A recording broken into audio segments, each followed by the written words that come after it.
Okay, the overall question is, what do you wish people knew about your work? I'd like them to, first of all, I'd like them to know who we are. I'd like there to be name brand recognition, Institute of Strategic Risk Management.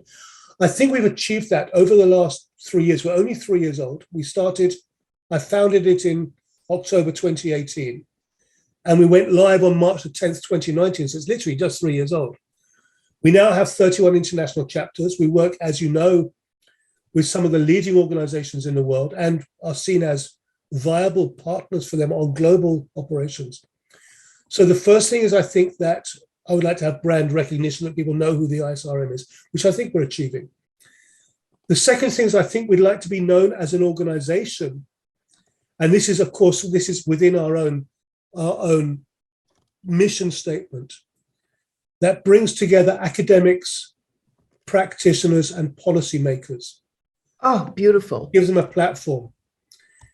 Because I think that there is benefit to be had from all three of those points of the triangle. And I've been lucky in that I've worked in all three of those areas.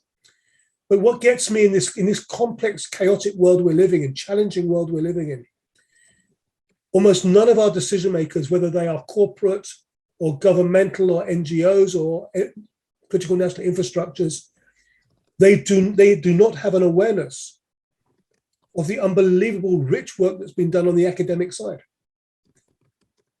And an understanding of that academic work doesn't solve your problems, but it gives you a framework to discuss complex issues. And if you look at the way that most people are approaching these complex, chaotic problems, they're like a dog snapping at flies, a bit here and a bit there and a bit here and a bit there, and there's no shape. So what we say is, if you say, what do people know about us, is we want to bridge the academic world of theory and concept and the policy world of policies and aspiration, which there's nothing wrong with policy and aspiration. But we've had policy and aspiration for 50 years or 30 years in climate change or urbanization or poverty or whatever it might be. It hasn't made a difference. So what we would like people to know about us is that we are contributing in bridging academic theory and concept and policy aspiration. And we do that by enabling impact and influence. We like to believe that we can allow people to have impact and influence. And the way we do that is what we bring to the table is structure and methodology.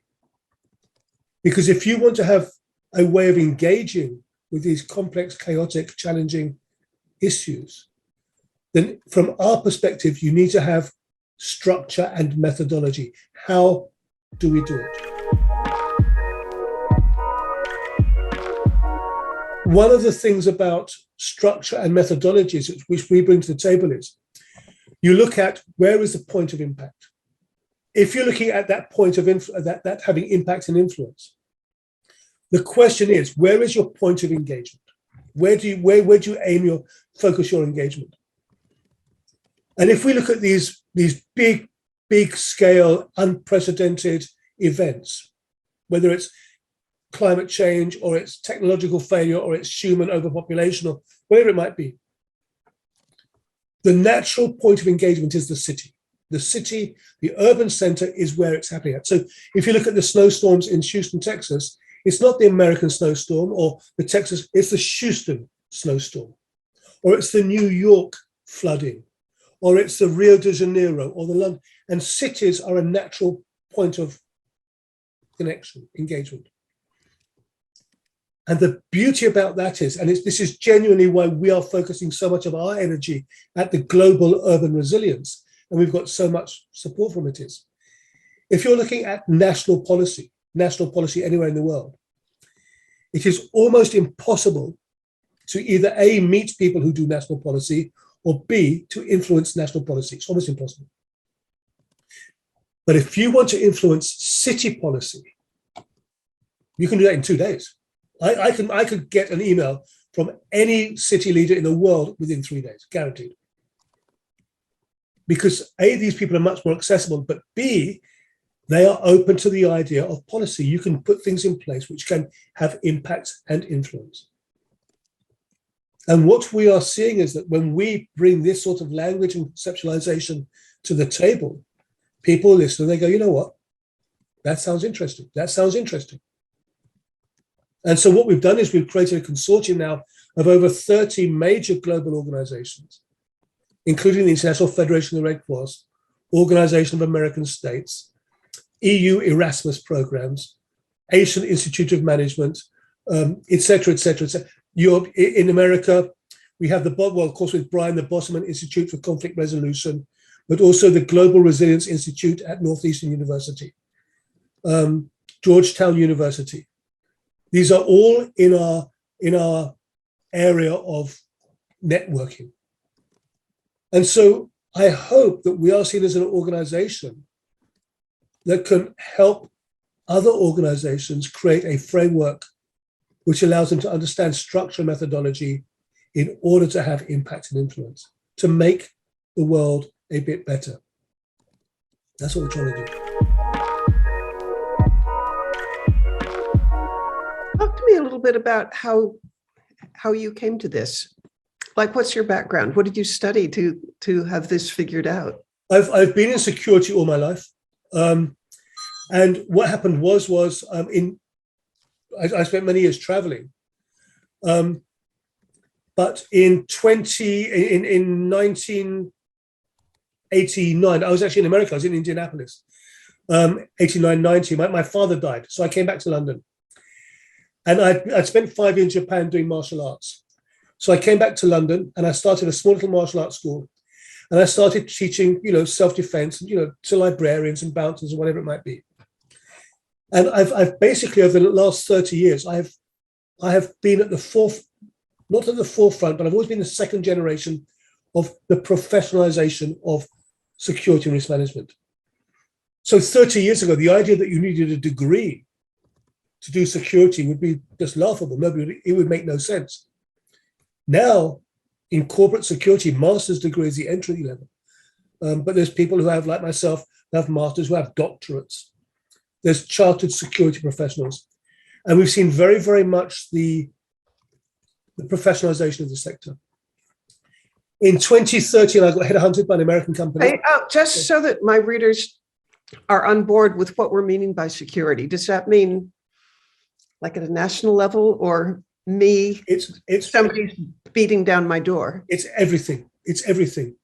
Because many of the basic principles that one used to build an understanding of what that means, a model of what that means, and how we can engage with it, and how we can mitigate it or prevent it or be proactive in dealing with it. Those are the same principles, whether it's somebody beating down on your door or whether it is COVID. How early are you aware of a potential problem? Have you learned from previous potential problems that allow you to put things in place to stop it happening again?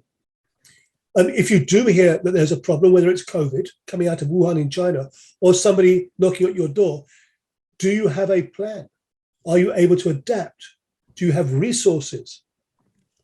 So actually, in terms of a threat, the concepts are the same, exactly.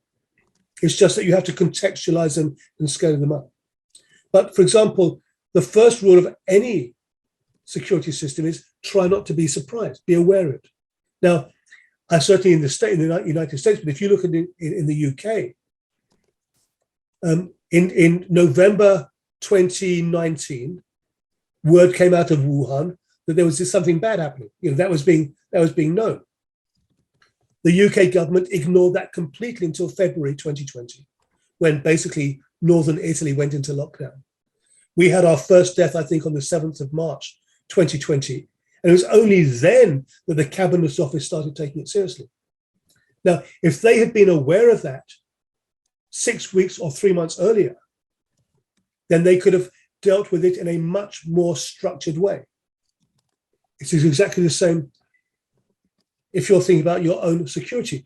If you're, for example, if the threat you're thinking about is being mugged in the street, then the question is, well, how big is your bubble? What is your range of awareness? Because if your range of awareness is 20 feet in each direction, or if it's 5 feet in each direction, or you're looking at your phone and you have 0, then clearly the threat environment will respond to that. So what's interesting is if you understand one, you can create a pattern that works with the other because the basic fundamental principles are the same. One of my approaches to writing is I love to illustrate with something that happened, a story. And do you have a story that involves human trafficking that illustrates the bigger points? It's only a very small minor one, but I travel a lot. I mean, in 2019, before COVID, I flew 37 weeks. So I don't know what my carbon footprint was like, 17 countries doing what I do, doing this, basically talking about this sort of stuff. And I came out of Heathrow and I walked towards a taxi rank, and there was a man and there was an Asian woman. And he was basically trying to get her passport off her. And it was just bad. It was just absolutely bad. And so I stopped and I went over to a security guard and I said, excuse me, there's something very bad happening there. And I think you need to know about it. And now, whether he did or not, I do not know. But in 2017, we had the Manchester Arena bombing in London, in Manchester, in the UK, with Ariana Grande. 22 people died. The person who caused that was a young Muslim guy who was at the arena wearing a big backpack. And he was walking around. And 2 separate people went up to the security team and said, that person, there's something wrong with that person. There's something wrong with that person. And neither of those security people did something about it. They said, it's okay, sir, we have it under control, don't worry about it.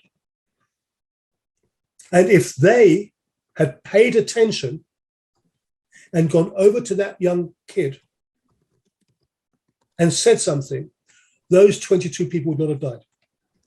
Because I'm absolutely convinced that something would have happened. They'd have gone, this is a bad one, we've got to stop him now. In the Parc de France attack in Paris, the Bataclan attack, they tried to attack the Parc de France, which is where France and Germany were playing football. And Angela Merkel was there and the French president was there. And a Muslim security guard saw somebody who we thought was something wrong with him. And he said, sorry, sir, can I help you? And that guy walked away and he was a suicide bomber and he blew himself up outside the thing. So it is exactly the same thing. This awareness, this sensitivity to your environment, that doesn't matter if it's you walking down the road, not wanting to be mugged, or seeing something that you know is wrong, or dealing with COVID. One of the first questions is, how sensitive are you to your environment? And the second question is, well, how sensitive are you to changes in your environment? Because security is almost always the study of anomalies. It is, that doesn't quite fit. And the more sensitive your system is to anomalies, whether it's you looking at a crowd, or the national security systems looking at people coming through American airports, or news coming out of Wuhan, China, that something bad is happening, pay attention to it. The greater your sensitivity and your ability to acknowledge that and to do something about it will increase your security, however you want to describe it. We call it safety, security, and well-being. Those are the 3. You want to be safe, you want to be secure, and you want to feel secure. You want to have well-being. I'm a big believer in situational awareness, and that your spidey sense, you're just feeling this isn't right. Pay attention to it. Well, the thing about that spidey sense is it's a muscle like any other. So you can't live your life adrenalized. You can't. We all know people who take it too high up. It's got to be something that is part of your natural, in the way you live your life. But it is a skill and it is a muscle that can be encouraged and enhanced. And, I spent many, many years doing close protection and training close protection teams all over the world. And I used to say to the team, what is the number one superpower you want to have as a close protection officer?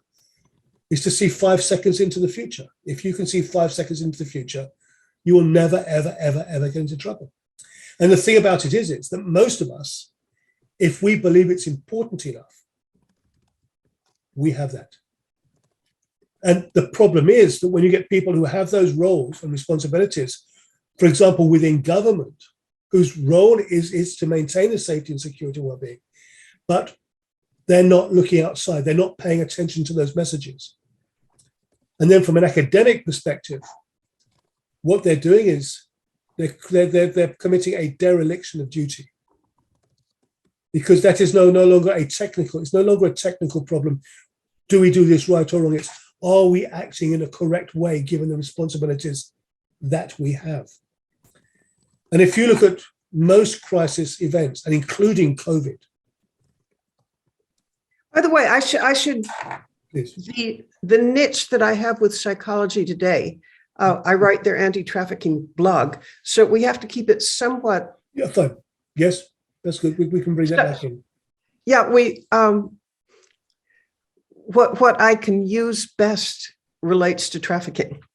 Okay. Well, the thing about trafficking is, as has been said on our columns, on our events, is it is as real as what is inside every town. These are real people doing real lives. We may not see them, but we do pass by them. But the thing about anti-trafficking is, as with so many problems, is that you have to put in a framework and a structure which is appropriate and effective in identifying and monitoring and mitigating. And that has to be really a solution of all society. We can't outsource that to a small group of people who are overtasked and under-resourced and under-budgeted, if the rest of society is acting in such a way which doesn't support that. So I think, as you said about the project in Bangladesh, these are not insoluble problems. The question is, do we want to bring the level of commitment and focus and resourcing and leadership that will allow us to achieve things? Because we can sort these things out at the end of the day. If you look at trafficking from a classic criminology perspective, then what you have is target selection. You have a target selection process, and it's called rational choice theory. Rational choice theory is how you have target selection process. And you choose your target always on the basis of 3 rational choice decisions. The first is always ease of access. Ease of access is always your first choice. So if you leave your window open, then there is ease of access. If you're walking down the street with looking at your phone, there's ease of access. You're making it easy. The second is value. What is the value of me committing this act? What benefit do I get? And the third is, what is my likelihood of success? How likely am I to get away? And if we were to create an integrated national and, of course, international policy that hardened the target, made it harder for people to do things, and made it less rewarding, and increased the likelihood of people, A, being caught and B, being punished, then you can impact rational choice theory, and you can deflect people away from that. One of the reasons that people have moved away from drug smuggling in Europe is because human trafficking is just much more profitable and much lower risk. You get much lower risk from putting 20 Vietnamese people in the back of a lorry than you do from bringing in 200 kilograms of heroin from Colombia, or cocaine from Colombia. So we can use these principles in order to impact the global marketplace within which human trafficking is taking place. Talk to me about kind of step 1, step 2. What do you wish would happen? How would you implement what we know about rational choice theory? I mean, okay, let me put it differently. You're not with the head of a city at this moment, or the mayor of a city. You're talking at the UN. What would you do? At the UN, or I'll accept the answer that that's not the right level to attack the problem. It is one of the right levels. And I will go back again to basic principles, in that you have a complex organization in a complex environment dealing with complex problems. The first thing is to create a coalition of stakeholders with a shared objective. And then create something that supports their own objectives. It should not be disruptive or destructive, but it should be supportive and progressive. And there should be a clear understanding of where the benefit is. Why does it benefit us to do it in this way? Because, the people making the decisions are working on rational choice theory as well. They will make decisions which maximize maybe their own political benefit, or their own economic benefit, or their own reputational benefit. And then you put in place step 1, step 2, step 3, as you said, which are realizable. You do not want to have revolutionary change.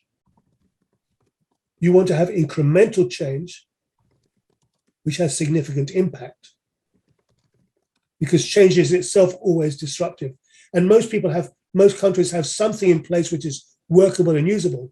And it's a lot easier to try and get 7% improvement of that system than to throw it out and get a completely new system. And then you need the thing that is, you need resourcing and funding.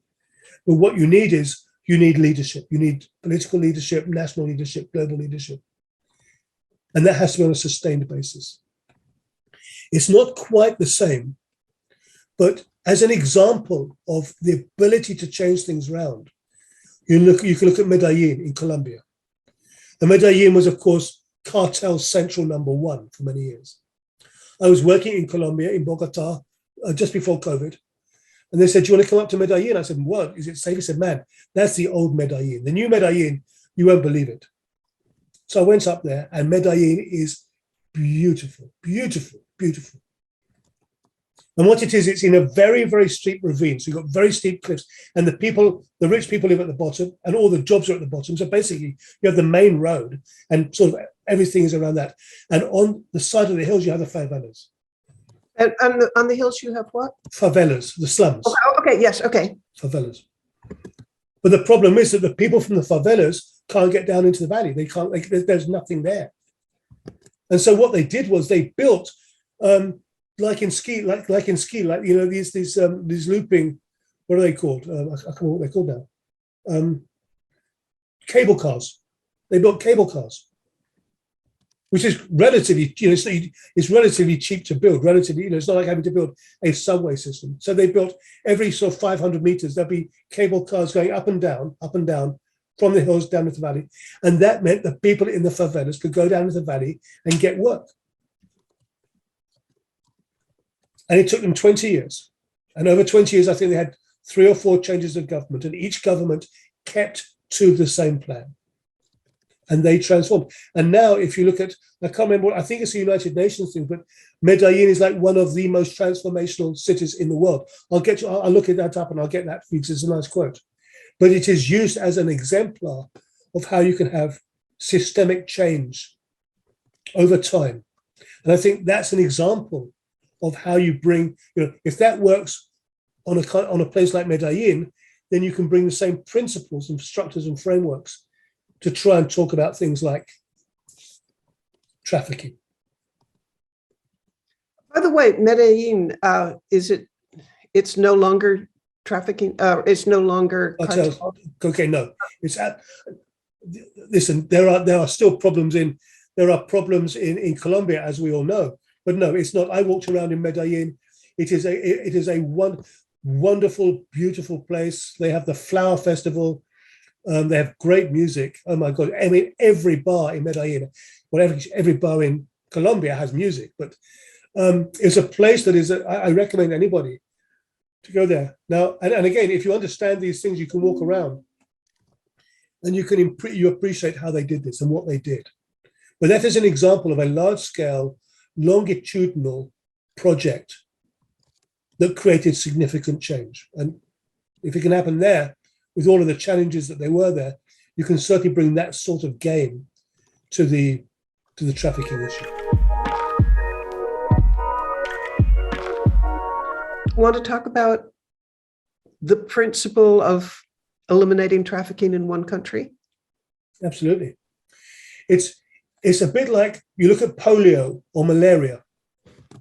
There has to, once you have the agreement on it, and once you have an all of society approach, technically it's not that difficult because you have the structure and framework in place. But there has to be a desire that this is what we are going to do, and you create structures that allow you to do that.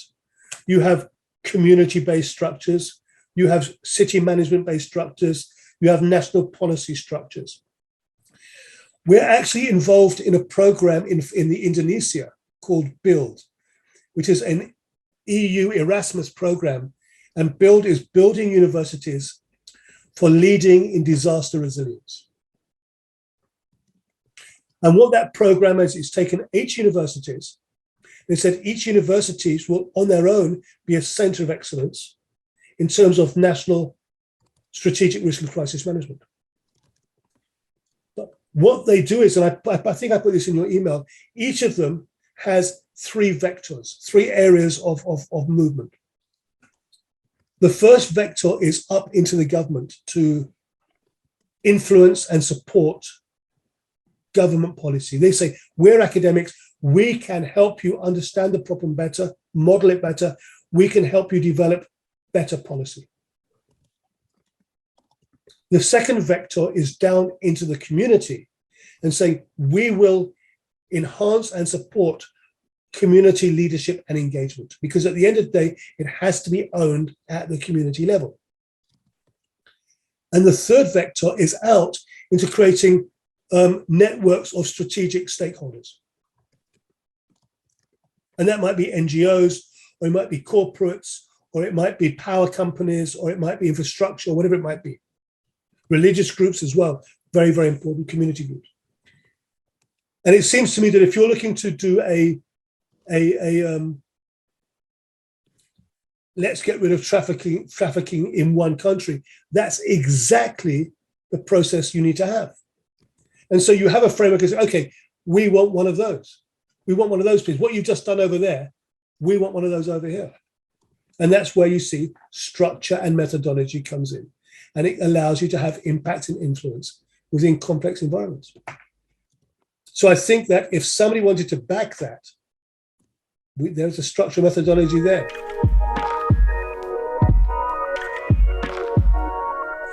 I think that if you spoke to people like us, people like you, people like me, people like Brian, the fundamental thing at the center of our souls is we believe we can make a difference. We absolutely believe that we can make a difference.